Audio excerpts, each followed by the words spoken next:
ese ufite imbogamizi zo kugenda?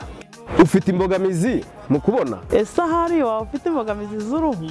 Ese waba ufite imbogamizi mu kumva no kuvuga? Ese waba ufite imbogamizi mu kugenda, mu mitekerereze, mu kumva, mu kuvuga? Ese waba ufite imbogamizi mu kubona?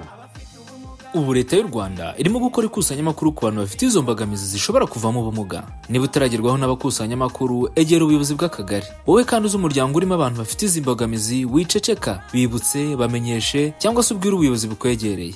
Nitwa Mugisha Jacques, mfite ubumuga bwo kutabona, nize kaminuza, ubu mfite akazi. Agaciro k'iri kusanyamakuru ni uko zifasha leta gushyira mu igenamigambi ingamba zikemura ibibazo abantu bafite ubumuga bahura nabyo mu Rwanda. Baruzi uwawe, nanjye naribaruje. Njyewe naribaruje. Njyewe naribaruje. Njyewe naribaruje. Njyewe naribaruje. Njyewe narabaruwe.